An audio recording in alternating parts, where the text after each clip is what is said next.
नमस्कार. आपल्या सगळ्यांचे महाराष्ट्र सोशल न्यूज चॅनलमध्ये हार्दिक स्वागत. चला वळूयात एका नवीन बातमीकडे. आजची बातमी.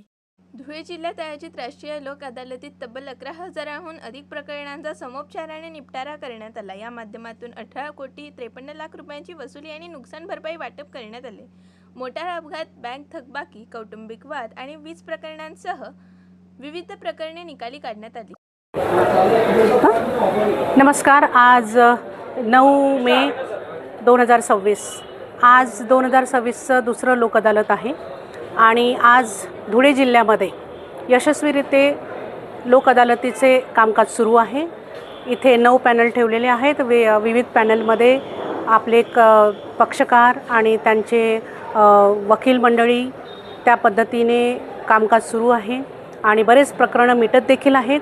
आणि असं आमची आशा आहे की आज संपूर्ण दिवसभरामध्ये भरपूर प्रकरणं सामंजस्याने मिटवले जातील आणि हा जो माननीय सुप्रीम कोर्ट आणि माननीय उच्च न्यायालय यांच्या निर्देशाने प्रेरित होऊन हे जे काही लोक अदालतीचे कामं होत आहेत ते यशस्वीरित्या पार होतील अशी आम्हाला पूर्ण आशा आहे. धन्यवाद.